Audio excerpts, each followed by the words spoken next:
सबसे पहले आप सबको बहुत बहुत शुभकामना मकर संक्रांति की और षष्ठी एकादशी की।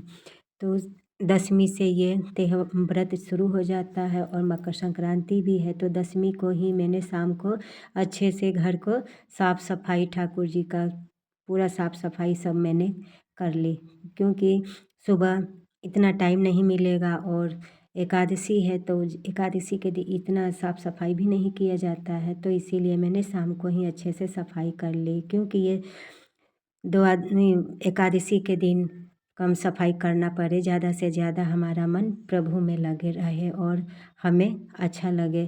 तो ये कृष्ण पक्ष की जो षष्ठीला एकादशी है, तो माघ मास की ये कृष्ण पक्ष की जो एकादशी है वो षष्ठीला के नाम से विख्यात है, जो पापों को नाश करने वाली है, सारे पापों को हरने वाली ये षष्ठीला एकादशी है। कहते हैं कि जो षष्ठीला एकादशी करते हैं उनके अंदर कोई पाप, बड़ा से भी बड़ा पाप होता है, वो षष्ठीला एकादशी करने से सारे पाप नष्ट हो जाते हैं। तो इसीलिए इस दिन का व्रत किया हुआ जो भी करते हैं वो नरक में नहीं जाना पड़ता है। इसीलिए हम सबको ये षष्ठीला एकादशी करना चाहिए और बहुत अच्छा होता है एकादशी करना। तो आज बड़ी भाग्य से हमें दो मकर संक्रांति का भी मिला है और एकादशी भी। बहुत समय के बाद ये दोनों त्यौहार एक साथ जुड़ा हुआ है। तो आज के दिन तांबा तेल का दान बहुत अच्छा होता है। सूर्य का ही दिन है और सूर्य का ही तांबा भी है, तिल है। तो तिल और तांबा के दान करने से हमारे जो भी पाप हैं, चाहे राह में आई हुई रुकावटें, वो सब हमारे दूर होते हैं। और आज के दिन खिचड़ी का दान जरूर करें। अगर खिचड़ी हम बना के, आज एकादशी है तो खिचड़ी तो हम बना के नहीं दे सकते हैं दान, लेकिन सूखी अनाज तो हम दान कर ही सकते हैं, जैसे दाल चावल ये सब चीज़ों का दान हो सकता है। तो शाम के समय तो शाम के समय में मैंने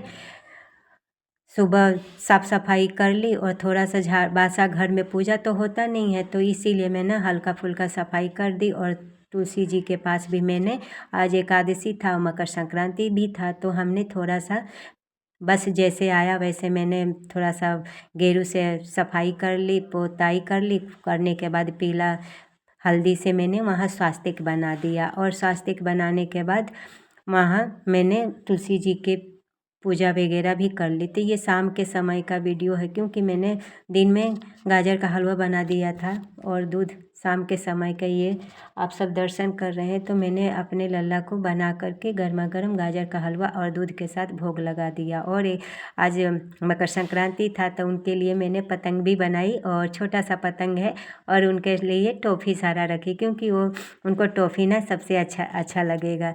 तो आज सुबह जब उठी तो सबसे पहले अपने दरवाज़ा को खोलना चाहिए और खोल करके 1 लोटा जल अपने दरवाजे के बाहर ज़रूर छिड़काव करना चाहिए। और छिड़काव करने के बाद फिर ले जा कर के दोबारा हमें, जब घर की साफ़ सफाई कर ले उसके बाद हमें 1 लोटा जल फिर दोबारा से हमें साफ़ सफाई कर देना चाहिए झाड़ू मार करके। इससे हमारे पितृ प्रसन्न होते हैं, क्योंकि रात भर हमारे दरवाजे के पास हमारे पितृ घन होते हैं। तो इसीलिए हमें सुबह इस तरह ज़रूर करना चाहिए।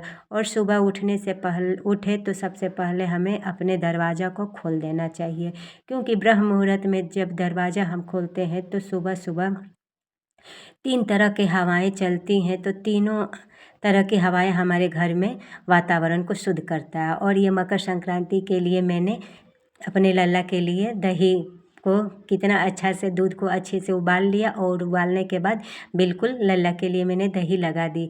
जो अब 15 तारीख को हमारे लल्ला चिवड़ा और दही से पारण करेंगे, क्योंकि हमारे साइड ना दही और चिवड़ा का नियम होता है। दही चिवड़ा से ही हम अपना मकर संक्रांति का त्यौहार जो है हम मनाते हैं। तो आज एकादशी है तो एकादशी का तो हम सब व्रत है, तो आज तो हम दही चिवड़ा नहीं ले सकते हैं, लेकिन हाँ 15 तारीख को हम सबसे पहले अपने लल्ला को खिचड़ी का भोग लगाना ज़रूरी है, क्योंकि माघ का महीना है और लल्ला को माघ के महीने में खिचड़ी का द्वादशी के दिन भोग जरूर लगाना चाहिए।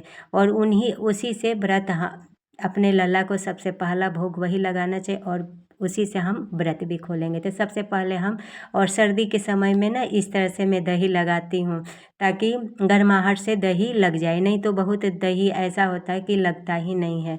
तो आज सुबह मैंने सबसे पहले, क्योंकि मैं संगम में नहीं जा पाई क्योंकि कुछ ऐसे ही काम आ गया था, तो जो सुबह नहीं जा पाई तो शाम को जाऊंगी और शाम को जो करना होगा अपना करूंगी। तो सबसे पहले हमें गंगा जल 6 तरह से आज तिल का यूज करना था, तो हमने वैसे ही एक दिन पहले ही मैंने उबटन भी बना कर रख लिया था और सुबह मैंने एक गिलास में तिल और गंगा जल मिला करके बाकेट में नहाने के लिए सबको बाथरूम में ही रख दी कि ताकि सब अपने नहा लेंगे। तो हम सब नहा लेंगे और नहाने के बाद फिर मैं आई। नहाने के बाद फिर आज 14 दीप जलाना चाहिए, तो 14 दीप मैंने अपने जला भी दिया क्योंकि 14 दीप बहुत आज मकर संक्रांति के दिन अच्छा होता है, जलाना चाहिए। और गंगा तीर्थ में तो नहीं गई थी, तो मैं घर में ही इसी तरह से अपने गंगा माँ को पूजा कर ली और ऐसे आप सब भी कर ले। तो आज किसी बड़ों का, अपने से बड़ों का चरण जरूर धोना चाहिए था और आशीर्वाद लेना था। तो मेरे यहाँ तो कोई नहीं था, तो मेरे पति ही, और पति ही भगवान के रूप में उनको मानती हूँ, तो उनको मैं अपने पूजा वूजा करने के बाद फिर मैं अपने पति का ही चरण धो करके चरणोदय के लिए, क्योंकि पति ही केवल नहीं होते, पति परमेश्वर होते हैं। तो जब हम पति का रूप परमेश्वर में देखेंगे तो हमारे लिए अच्छा होता है, क्योंकि हम भगवान को भगवान मानते हैं, तो पति में भी तो वही भगवान है। तो हम सबको यही सोच करके अपने पति का भी सेवा करना चाहिए। हाँ, खट्टी मीठी झगड़े तो सबके बीच होता है और वो होना भी चाहिए। अगर नहीं होगा तो फिर खट्टा मीठा दोनों टेस्ट कैसे जानेंगे। तो यहाँ मैं आज षष्ठीला एकादशी था, तो एकादशी का मैंने पूजा अपने घर में सब मिल कर के हमने कर लिया और तिल का जो हवन था वो हवन भी हमने कर लिए, एकादशी था तो दोनों हमारा काम हो गया। और पूजा करने के बाद फिर हम चले गए मंदिर। जो आज शिव जी का पूजा करना अच्छा था, तो मैं बच्चों को भी लेकर के और हम सब चले गए हैं मंदिर। तो आप सब मंदिर का दर्शन कर रहे हैं। तो आज शिव जी के ऊपर जल चढ़ाना बहुत अच्छा था, तो हम सोचे चलो अब चल के दर्शन कर ही लेते हैं भोले बाबा का, क्योंकि भोले बाबा के कृपा से ना हमें ठाकुर जी के चरणों में अनुराग व प्रीति मिलती है। तो इसीलिए हमें ठाकुर जी के चरणों में अनुराग व प्रीति पानी है, तो भोले बाबा को ज़रूर सेवा करना है, ये नहीं। और वैसे भी विष्णु में और शिव में कोई अंतर नहीं करना चाहिए, क्योंकि ब्रह्मा विष्णु महेश ये तीनों एक ही है। तो इसीलिए मैं पूजा वूजा करने के बाद आई, तो फिर बच्चों के लिए, लल्ला के लिए मैंने सूजी का हलवा बना दिया, तो सबके नाश्ता हो गया। और ये दोपहर का समय है, तो आज नारियल और तिल और गुड़ का लड्डू बना करके खाना और भोग लगाना और दान भी करना अच्छा है, क्योंकि ये ऐसे करने से हमें चमगादड़ योनि नहीं प्राप्त होता है। तो आज के दिन नारियल और तिल गुड़ से बनी हुई लड्डू ज़रूर खाएं और दान भी करें और लल्ला को भी खिलाए, तो इससे हमारे चमगादड़ योनि जो है वो नहीं मिलता, क्योंकि योनियाँ तो बहुत सारी हैं। तो हमें अच्छे कर्म, इसीलिए कहा जाता है ना कि अच्छे अपने कर्म करते रहना चाहिए, ताकि ये 84 के चक्कर से हम सब बच जाए। तो इसीलिए हमें अच्छा काम करते रहना चाहिए। दान पुण्य जो भी हम करते हैं वो तो हमारे स्वर्ग में जाने के लिए हम करते हैं, लेकिन स्वर्ग में भी जब तक हमारा पुण्य रहेगा तभी तक हम स्वर्ग में रह सकते हैं। लेकिन उसके बाद जैसे ही हमारा पुण्य खत्म होगा वैसे ही हम फिर मृत्युलोक में आ जाते हैं।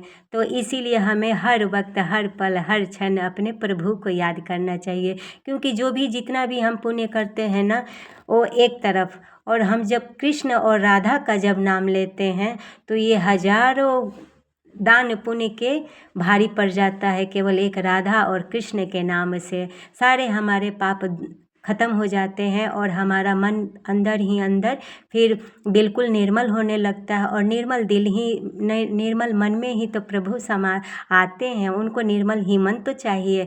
तो प्रभु को अगर हमें प्रसन्न करना है, खुश करना है, तो दान पुण्य अपनी जगह, लेकिन हम प्रभु को हर वक्त, हर पल, हर क्षण हम प्रभु को याद करते रहे। अगर आप सबको ये दोपहर का समय है तो गर्मा गर्म मैंने अपने लल्ला के लिए और श्री जी के लिए भोग प्रसाद लाई और अपने लल्ला को भोग लगाई। तो आप सबको अगर वीडियो पसंद आए तो लाइक शेयर सब्सक्राइब ज़रूर करें। अगर आप सबको पसंद आई हो वीडियो तो आप सब ज़रूर हमें कमेंट्स करके ज़रूर हमें बताएं, क्योंकि इससे हमें अच्छा लगता है। और ये रहा हमारे प्यारे के लिए पतंग, जो मैंने प्यार से ये बना हुआ है पतंग। और हमारे लल्ला आज बहुत खुश और प्रसन्न दिख रहे हैं ना, कितने सुंदर भी दिख रहे हैं ना हमारे लल्ला। और आज एकादशी था तो एकादशी के दिन मैंने उनको पीला ही ड्रेस पहनाई थी, क्योंकि आज एकादशी के दिन पीला ड्रेस, पीला फूल, पीला फल से उनको पूजा सेवा करना था। क्योंकि हमारे लल्ला को ना बहुत पीला पसंद है और लक्ष्मी नारायण भगवान हमारे पीला से पसंद होते हैं। तो आप सबको ज़रूर लाइक करना।